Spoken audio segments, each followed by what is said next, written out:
afternoon, everyone. Good afternoon. We have a lot of news today, and I have quite a few announcements for you, so let's get to it. First, on behalf of the President and the White House, we express our deepest condolences to the family of New York police officer Islam, who made the ultimate sacrifice in defense of his fellow New Yorkers. As the funeral services are held in New York City today, everyone at the White House is keeping the officer's family, friends, and fellow NYPD law enforcement officers in our thoughts and prayers. The President has always, and will always, proudly stand with our men and women in blue. May God bless Officer Islam and the other individuals who were tragically killed in this senseless act of violence. In other news, President Trump's working visit to Scotland was a huge success. In less than 48 hours, President Trump brokered the biggest, most impactful trade deal in history and prevented a war in Asia for the second time since he took office. We have never had a president who wields the full power of the United States to negotiate good deals for our country and its people like President Trump. This is what maximum leverage looks like. On the peace front, President Trump helped deliver an immediate and unconditional ceasefire between Thailand and Cambodia. The two countries were engaged in a deadly conflict that had displaced more than 300,000 people until President Trump stepped in to put an end to it. The president spoke directly on the phone with the acting Prime Minister of Thailand and the Prime Minister of Cambodia to inform both leaders that unless they brought their conflict to an end, there would be no trade discussions or agreements with the United States. Almost immediately afterward, a peace was brokered that will save thousands of lives and allowed for trade negotiations with these countries to resume, and they have. The president has now ended conflicts between Thailand and Cambodia, Israel and Iran, Rwanda and the Democratic Republic of the Congo, India and Pakistan, Serbia and Kosovo, and Egypt and Ethiopia. This means President Trump has brokered, on average, about one peace deal or ceasefire per month during his 6 months in office. It's well past time that President Trump was awarded the Nobel Peace Prize. I know the topic of Israel is on everyone's mind. I have an update from Special Envoy Steve Witkoff, who I got off the phone with this morning. Special Envoy Witkoff and Ambassador Huckabee had a very productive meeting with Prime Minister Netanyahu and other officials today in Israel on the topic of delivering much-needed food and aid to Gaza. President Trump is a humanitarian with a big heart, and that's why he sent Special Envoy Witkoff to the region in an effort to save lives and end this crisis. Tomorrow, Special Envoy Witkoff and Ambassador Huckabee will be traveling into Gaza to inspect the current distribution sites and secure a plan to deliver more food and meet with local Gazans to hear firsthand about this dire situation on the ground. The Special Envoy and the Ambassador will brief the President immediately after their visit to approve a final plan for food and aid distribution into the region, and we will provide more details for all of you once that plan is approved and agreed on by the President of the United States. On the trade front, the President secured a historic trade agreement with the European Union that puts America first and fundamentally strengthens the economic relationship between the two largest economies in the world. This deal delivers on two of President Trump's core promises on trade, supercharging America's manufacturing capacity and opening up foreign market access to American businesses. The deal guarantees that American businesses will have unprecedented levels of access to the European Union markets to export our American-made goods. Also, as part of this agreement, the EU will purchase $750 billion in U.S. energy to strengthen our energy dominance, reduce European reliance on adversarial sources, and narrow our trade deficit with the EU. The EU will also make new investments of $60 billion in the United States, in addition to the more than $100 billion the EU companies already invest in the U.S. every year. All of these massive purchases and investments will happen by the end of 2028. What we are watching is President Trump rebuilding the greatest economy in the history of the world and simultaneously proving the so-called economic experts wrong at every turn. Media pundits said a trade deal with the EU this monumental and beneficial to America would be impossible, but President Trump made it happen. The so-called economic experts repeatedly said that the American economy would be in a recession this summer, Well, summer is here. It's almost over. And that recession does not exist. Yesterday, in fact, real GDP growth in the second quarter increased at a 3.0% annual rate, significantly above expectations. President Trump's America First policies are driving economic growth, as he always said they would. And this growth is being driven by the private sector, not the government. Federal government spending fell for a second straight quarter, while real business fixed investment rose by nearly 2% following its first quarter surge. President Trump is right-sizing government spending, reversing the damage done by the Biden administration, and allowing the private sector to flourish. The same so-called experts claimed that President Trump's tariffs would spike inflation and hurt American consumers. But consumer spending growth just accelerated and inflation remains right on track. For the past 5 straight months, core inflation has come in below market expectation and remains in line with the Fed's 2% inflation target. Meanwhile, customs and tariff revenues have already totaled more than $150 billion since President Trump took office, leading to the first June budget surplus in nearly a decade. Those revenues will skyrocket even further starting tomorrow when new reciprocal tariff rates take effect. President Trump is restoring America's economic sovereignty by reducing our reliance on foreign countries, boosting investment in the U.S. to the tune of trillions of dollars, and creating hundreds of thousands of high-paying jobs for the American people. With America finally put first on trade and the largest middle-class tax cuts in history and other pro-growth provisions of the One Big Beautiful Bill beginning to take effect, the American economy will boom like never before over the course of the next 3.5 years, thanks to the president's vision. Finally, as you all know, the president signed an executive order earlier this year to solve the problem of exorbitant pharmaceutical pricing.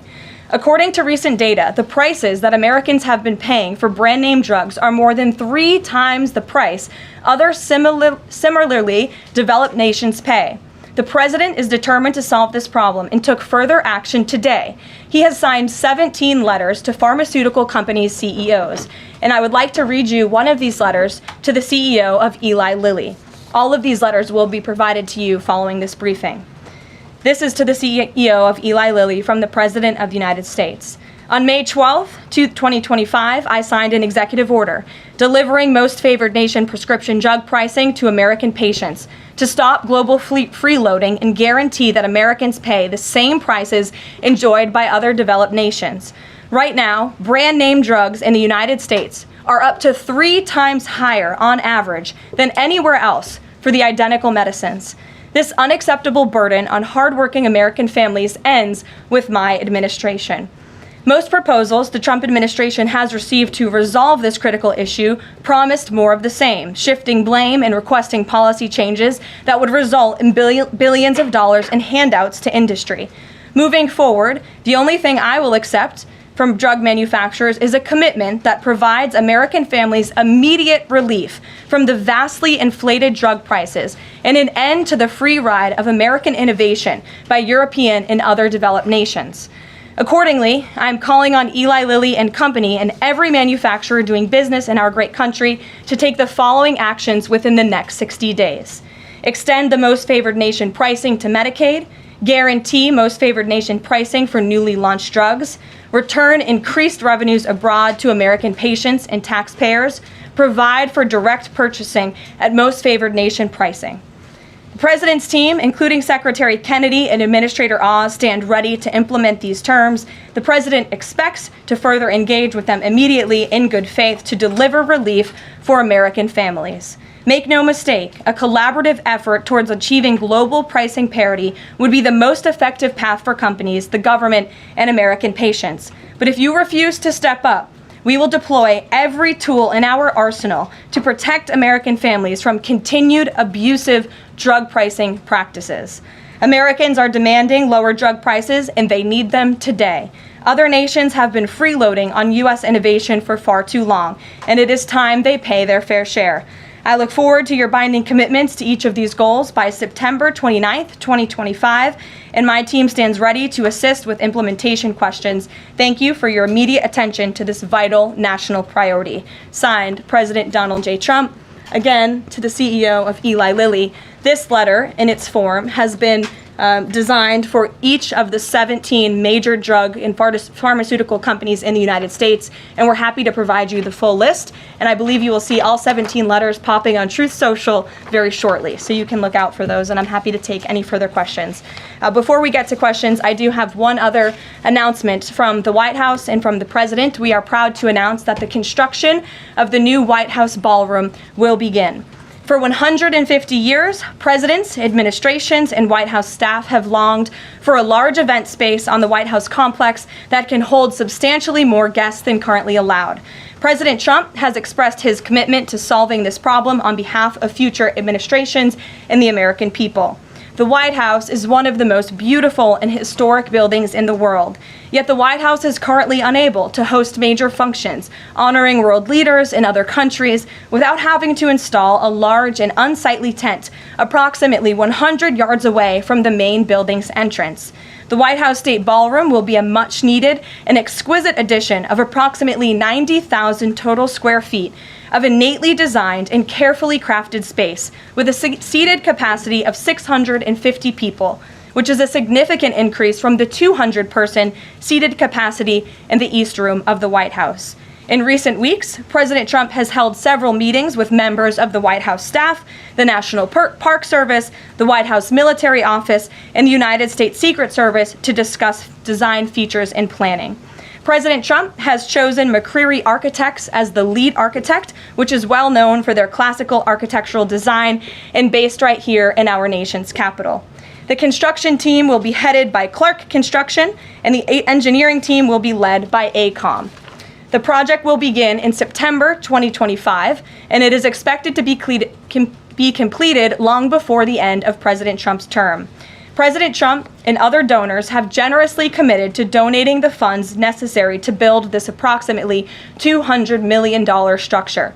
The United States Secret Service will provide the necessary security enhancements and modifications. The White House ballroom will be substantially separated from the main building of the White House, but at the same time, its theme and architectural heritage will be almost identical. The site of the new ballroom will be where the small, heavily changed and reconstructed East Wing currently sits. The East Wing was constructed in 1902 and has been renovated and changed many times, with a second story added in 1942. White House Chief of Staff Susie Wiles has provided the following statement. President Trump is a builder at heart and has an extraordinary eye for detail. The President and the Trump White House are fully committed to working with the appropriate organizations to preserve the special history of the White House while building a beautiful ballroom that can be enjoyed by future administrations and generations of Americans to come. In the White House, we will continue to provide the American public and all of you in the press with updates on this project at whitehouse.gov/visit. And if you go there shortly, you will be able to see renderings and visuals of what this ballroom will look like, both the exterior and the interior. I have provided some photos for all of you in the room today. This is the interior of the ballroom space. It's quite beautiful. And then this is the exterior of the ballroom space. As you can see, it will come off of the executive mansion as it sits today, and the East Wing will be modernized and renovated. We're happy to answer any further questions on that, Jennifer. Since you're so eager, I will go to you, but first, as always, I want to start with our new media seat, Ben Weingarten. Why don't you go ahead, Ben? Thank you. In light of the release, the declassification of the annex to the Durham report today, beyond any potential prosecutions, the outcomes of which will likely be uncertain, what does the President believe justice for Russiagate ought to entail? Might it include restitution for those whose lives were upended as a consequence of Russiagate, and perhaps a major reorganization of the national security apparatus? Well, I think a major organization of the national security apparatus, at least here at the White House within the National Security Council, has indeed taken place, and the President entrusts his current CIA director, John Ratcliffe, and our ODNI director, Tulsi Gabbard, to make the necessary changes to ensure classified intelligence, especially that could implement or hurt the national security of our country does not make its way into the hands of irresponsible actors who want to politicize that intelligence for their own end. Since you brought up the declassification report that was put out by Senator Grassley today, I'm glad you brought it up because this should be a story every outlet in this room should be covering. This is further evidence that Hillary Clinton approved the Russia hoax against President Trump. Her campaign financed it. Again, she approved it. And the FBI and the CIA were both weaponized to, as our director of CIA has said, accelerate this hoax against then candidate and former President Trump. To answer the heart of your question, the president wants to see justice served, and he trusts the Attorney General and the Department of Justice to implement that justice and hold these people accountable. One more question briefly, Sure. if I may, on a totally different topic. There's been legislation reintroduced in the House and Senate on designating the Muslim Brotherhood as a terrorist organization. The Muslim Brotherhood is considered by many to be the fountainhead of Sunni Islamic supremacism from which Hamas and other groups have spawned, with a nexus to domestic organizations as well. Does the president support designating the Muslim Brotherhood as a terrorist organization? Frankly, I'm not sure because I haven't talked to him, and I would never want to get ahead of the National Security Council on specific designations. It sounds like something this administration would support, but we can get a firm answer for you. How's that? Thank you. Thanks for being here. Jennifer, go ahead. Eager beaver today. How much of the East Wing will be torn down? The entire East Wing or just parts of it? So the East Wing is going to be modernized. The necessary construction will take place. And for those who are housed in the East Wing, including the Office of the First Lady, the White House Military Office, the White House Visitors Offices, those offices will be temporarily relocated while the East Wing is being modernized. And then on Israel-Gaza, there are some reports that negotiations with Hamas might not be continuing. Did you get any updates from Steve Witkoff on that? I did.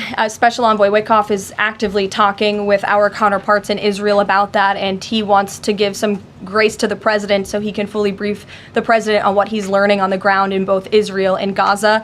But the president put out a very strong statement on Truth Social this morning, which I'm sure you saw, and he said the quickest way to end this entire conflict, the humanitarian crisis that we've seen, and the crisis in Israel that of course started on October 7th when Hamas brutally kidnapped and raped innocent Israelis, that terrible terrorist attack, is for Hamas to surrender, to release all of the hostages, and to end this conflict. And that's what the president wants to see. He's made that very clear. But the special envoy will be in Gaza tomorrow, as I shared with you previously. Josh. Can you give us a little more clarity on the tariff timing? You said that the reciprocals will take effect tomorrow. Yes. Does that include the new auto rates, for instance, on Japan, Korea, the EU? Is this all coming effective tomorrow? So some of the countries you just mentioned, Japan, South Korea, they have bespoke trade deals that the president cut, which, just to backtrack for a second, Josh, we promised that the president would negotiate with countries all around the world to cut tailor-made trade deals depending on those countries' challenges, how badly they've ripped off the United States of America and our manufacturing industry and our workforce in the past. And he has done that. Of our 18 major trading partners, 2/3 of those trading partners have a deal. We've sent out 17 letters to countries around the world. And the rest of those countries that either do not have a deal or have a letter, they will be hearing from this administration by the midnight deadline tonight. So yes, tomorrow, August 1st, the reciprocal rates will be going into effect. If more deals are cut between now and midnight, I will never count out the president. You've seen him do it before. He cut 3 deals in one day very recently. So we'll see what happens. I do know foreign leaders are ringing his phone, realizing this deadline is a real thing for them tomorrow, and they're bringing offers to the table. We were reporting that the president wants to meet David Solomon of Goldman Sachs today. Can you say what they'll discuss, if anything, in that meeting? I won't discuss the president's private meetings from this podium, and it hasn't taken place yet unless he gives me liberty to do so. And finally, have you talked with the president about his position on the stock trading ban bill before Congress? He obviously had pretty loaded comments about Senator Hawley. There's some reporting that they've since spoken. What is his position on the current status of that bill? The president has spoken to Senator Hawley, who called him, and the president took that call. As the president said in the Roosevelt Room yesterday, conceptually, he of course supports the idea of ensuring that members of Congress and United States senators who are here for public service cannot enrich themselves. And the reason that this idea to put a ban on stock trading for members of Congress is even a thing is because of Nancy Pelosi. I mean, she is rightfully criticized because she makes, I think, $174,000 a year, yet she has a net worth of approximately nearly $413 million. In 2024, Nancy Pelosi's stock portfolio, this was a fascinating statistic to me, grew 70% in 1 year in 2024, and her portfolio outperformed every single large hedge fund in that same year, and even more than doubled the returns of Warren Buffett's Berkshire Hathaway. So I think the president stands with the American people on this. He doesn't want to see people like Nancy Pelosi enriching themselves off of public service and ripping off their constituents in the process. As for the mechanics of the legislation and how it will move forward, the White House continues to be in discussions with our friends on Capitol Hill. Emily, in a new seat today. Thanks, Caroline. I wanted to ask about this report that the president wants to host a G20 meeting at Trump Durrell. How is he going to do that, considering all the preparations that have been going on in South Africa? And also, would that be seen as his businesses possibly profiting from hosting this kind of meeting? I would reject that premise entirely. We have announcements and details forthcoming on the G20, but my understanding is no firm announcement is ready to be made at this time. I did see the report, but we're not in a place to confirm it just yet. Michelle? Just on the tariffs, what are the logistics for imposing those? Does the president have to sign an executive order tonight? What's the timing of that? Yes, and he will be signing an executive order at some point this afternoon or later this evening. And as always, we'll keep you posted when that happens, and it will be released from our office. There's some of these countries that have they all had contact with U.S. officials, or are there some countries that are going to get letters that have had no opportunity to negotiate with the United States? Well, there's a lot of countries that I know have reached out. I believe it's upwards of 200 countries around the world have reached out to the trade and tariff team.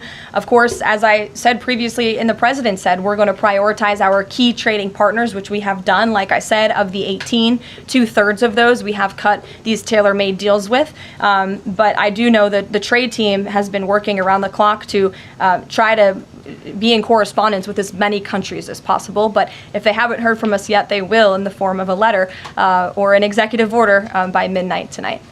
We'll go to the back. Sure, go ahead. In the back left. Thank you. Amanda, yes. Thank you very much. I have a talk ask about the U.S. Amanda, you can go. U.S. and South Korea tariff negotiations. At the tariff negotiation between South Korea and the United States concluded yesterday. President Trump stated on his SNS, Truth Social, that he would announce the specific details of the investment in the United States at the South Korea United States Summit in 2 weeks. My question is this tariff negotiation a final agreement, or is further negotiation necessary? Well, yes, as you know, the president met with representatives of the Republic of South Korea here at the White House yesterday, and they did, in fact, reach a deal. And South Korea will pay a 15% tariff rate, including 15% on autos, while providing historic market access to American goods like autos and rice. Korea will purchase $100 billion in American energy by 2028. And the centerpiece of this deal is that South Korea has agreed to invest $350 billion at the president's direction to revitalize American industry. 90% of those profits will go to the United States government to help pay down our debt and for other matters at the president's choosing. So it was a very successful meeting yesterday. Do you have any set up the further U.S.-South Korea summit day? I'll get you something on that. I don't have it at my fingertips. Okay, Amanda. Thank you, Caroline. There are a number of congressional Republicans who have raised the alarm about the fact that roughly 80% of pharmaceuticals are either manufactured or their precursors are manufactured in either China or India. There are some pieces of legislation, some recommendations, which include either onshoring, nearshoring, or friendshoring, those components of that. Do you know if the president intends to throw the weight of the executive behind that? I don't have any updates for you at this time. I do have an update on our EU trade deal. I stand corrected. It's not $60 billion in investments. It's $600 billion in investments. I want to make that very clear. And I personally watched the president behind closed doors with the European president in Scotland negotiating this deal. And he got the most juice out of that squeeze that he could. And he was constantly looking out for America's interests. So I just wanted to clarify that one point. Deanna. Thanks, Caroline. For the countries that don't have a deal yet, should we be looking at the April 2nd chart at all? Or is he negotiating and talking about having a set tariff rate, 10%, 20%? Those discussions are taking place with the trade team today, and again, we'll provide further guidance with that executive order once it is signed, and the answer to that question will be in that executive order. Is he looking to provide any more extensions today after his phone call with Mexico? Is there any other conversations like that? I do know that other foreign leaders around the world have reached out, and if the president decides to share the conclusions of those calls with all of you, he will do so himself. But I do want to reiterate what the president said about Mexico. Mexico is still paying tariffs. They're paying a 25% tariff on fentanyl, 25% tariff on cars, a 50% tariff on steel, aluminum, and copper. And additionally, Mexico has agreed to immediately terminate its non-tariff trade barriers, of which there are many. And as the president said, we will continue to talk to Mexico over the next 90 days with the goal of signing a larger trade deal. The key to this, again, is Mexico has agreed to terminate those non-tariff barriers and to continue to work with us in good faith. Mexico is a very unique situation of all the other countries around the world because, of course, we share our southern border with Mexico, which we've seen an increase in cooperation between Mexico's President Claudia Sheinbaum and our administration on clamping down on drug trafficking and human trafficking at the southern border. We appreciate those efforts and will continue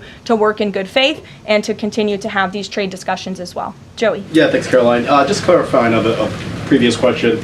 President Trump has indicated he's been looking at either 15% or 20% baseline universal tariff. Has he landed on one of those yet? I won't get ahead of the president on that baseline announcement. And then secondly, what did Treasury Secretary Bassett mean yesterday when he called the new Trump accounts for newborns a, quote, backdoor to privatizing Social Security? Does the administration view this new Trump accounts as a way to, in the long term, perhaps privatize Social Security? What the Secretary of Treasury was saying and what this administration believes is that these Trump newborn accounts, which is an incredibly creative and great provision that was in the One Big Beautiful Bill for newborn babies and families and future generations of Americans, will help supplement, not substitute, Social Security. The Trump administration is wholeheartedly committed to protecting Social Security. The president did it in his first term. He's doing it again in this term. But these newborn accounts are another revenue stream for young people to watch their money grow throughout their lives and to one day be able to access those funds so they can hopefully build a home and live the American dream. Jake. Just one follow-up on the tariffs and then one not. Is the president at all considering extending the August 12th China deadline at all? Is that in consideration? So look, on China, you heard from the president on Air Force One when we were returning from Scotland. You've heard from the Treasury Secretary as well, Ambassador Jameson Greer. They just spent 2 days in Geneva for their third round of talks with China. And the current policy, the current trade program that we have going with China right now, as it stands, will decrease our deficit by $5 billion this year. So we are moving in the right direction when it comes to China. And Secretary Besson and Ambassador Greer continue to be in direct communication with our Chinese counterparts. But is the deadline, is it extension on the table potentially from the August 12th deadline as it stands? I don't think so, but I'll let the Secretary of Treasury speak on that because he's leading these negotiations. Reagan, go ahead. Thanks, Caroline. There's growing frustration that more of Trump's nominees haven't been confirmed. Why does the president think that Republicans are so behind, and has he had any further conversations with Leader Thune about it? The president has had many conversations with his friends in the United States Senate about advancing his nominees, his judicial nominees through this process. It is critical that we get these good attorneys in these positions so that we can end the weaponization of justice, so we can have true law and order in our country. It's unfortunate the Democrats are playing political games, but the president has made it clear to Senate Republicans they need to do everything in their power to advance the president's nominees as well. Kelly, go ahead. Caroline, thank you. 2 questions real quickly. Sure. Nigeria. Congressman Chris Smith, Republican from New Jersey, is calling upon the President of the United States to do something in terms of imposing perhaps sanctions on Nigeria for the persecution of Christians living in the northern part of Nigeria by radical Islamic groups. Has he contacted the President yet? And do you know if there's any action that the President will take? I'm not tracking a call between the president and the head of Nigeria. I know the president wholeheartedly condemns the persecution of Christians or, frankly, of people of any faith all over the world, but I don't have any updates for you in terms of sanctions in this part of the world. My second question, Caroline, deals with immigration here in America. As you know, a lot of deportation has been going on. ICE has been going after violent criminals that are here illegally, and rightly so. In the midst of that, there are some evangelical pastors who are stating that it may have gone to a point of being indiscriminate and actually getting innocent people, like members of the clergy. Has the president and has ICE looked at that to see how they can actually go after those violent criminals, but also make sure that members of the clergy are still not being deported? Well, look, the administration has always maintained the position that anyone who illegally crosses our nation's borders is subject to deportation. That's just the law of the land, and we must be a nation that enforces our laws. But the priority from ICE, of course, is to deport, detain, arrest, and remove violent illegal aliens and criminals from our country. And they have been doing that at the rate of thousands of illegal violent criminals every single week, especially in Democrat-run sanctuary cities where these illegal violent criminals have been given a safe haven and have essentially been immune from our nation's laws under the previous administration. That's not happening anymore because of this president and Secretary Noem in the Department of Homeland Security. And we are going to be a nation of laws. And as we've said repeatedly, if you came here illegally, you are subject to deportation. But the priority are those public safety threats that we must remove from our communities. Thank you so much, Caroline. Two questions. So what Hamas hardens its position and Israel provides aid? Do you have any new information on the hostages that need aid too? And second question, we heard President Trump criticize President Macron and Prime Minister Starmer for their statement about recognizing a Palestinian state. What is the president's position on recognizing a Palestinian state, and will he recognize Israeli sovereignty in Judea and Samaria?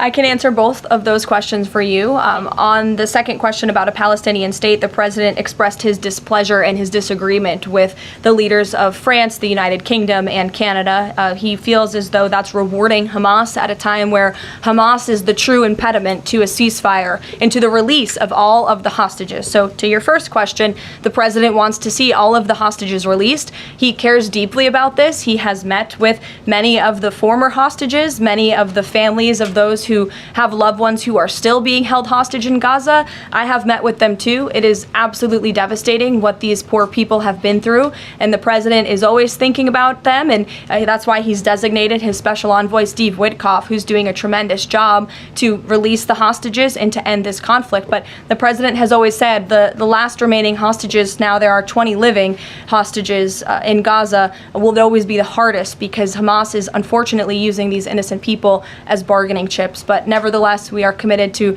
seeing this come to an end.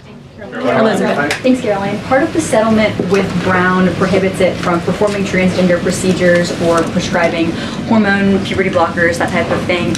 Will eliminating these types of procedures be a priority for the Trump administration in negotiations with other universities? I can tell you that ending the chemical castration of children in our country is a priority of this administration. We've talked to many of these universities about it, but the president has also taken very strong action to cut off the funding for any medical institution in this country that provides those barbaric procedures. The Brown University agreement, since you brought it up, is yet another win to root out anti-Semitic behavior on our nation's college campuses and unlawful racial discrimination. Brown has agreed to no longer allow unlawful racial discrimination in admissions or university programming. They have agreed to provide access to all relevant data and information to rigorously assess compliance with its commitment to merit-based admissions, and they will pay $50 million over 10 years to state workforce development organizations that comply with anti-discrimination laws, supporting regional economic growth and career opportunities. Brown will also adopt the definitions of male and female from President Trump's executive order, defending women and gender ideology extremism for women's sports, programming, facilities, and housing. Brown will no longer perform gender gender reassignment surgeries on minors or prescribe them puberty blockers or cross-sex hormones. And Brown will take steps to improve the campus climate for Jewish students and combat anti-Semitism on their campus. This is yet another huge win for American students and for those who love our country and want to abide by our country's laws. On the topic of defending women from gender ideology extremism and helping women's sports, the president will be signing an executive order at 4 o'clock today with some very famous professional athletes whom I'm sure you all know. And that executive order will be focused on strengthening athletics in our country and making America healthy again. And we are going to re-implement the presidential fitness test in America's schools, which is, I think, something all Americans can get behind. So you'll hear from the president in 2 hours, and we will see you all there. Thank you.